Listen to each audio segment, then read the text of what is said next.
PS news में आपका इस्तकबाल है। मैं हूं आपका दोस्त मोहम्मद जावेद। हम रखिए खबरों पे नजर, आप रखिए खबरनामे पे नजर।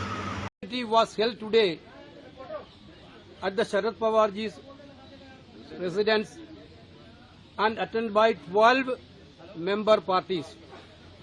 Shri Abhishek Banerjee of All India Trinamool Congress could not attend the meeting due to the summon by Enforcement Directorate arising out of the vendetta politics of Bharatiya Janata Party and the Prime Minister.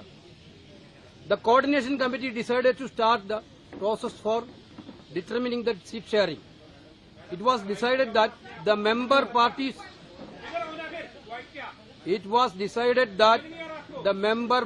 will hold the talks and decide at the earliest. The committee decided to hold joint public meetings in different parts of the country. The first public meeting will be held at Bhopal in the first week of October in the issue of rising prices, unemployment and corruption of BJP government. The parties present in the meeting agreed to take up the issue of caste census.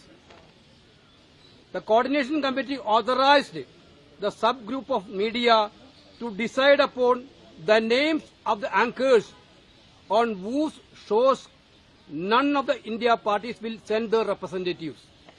These are the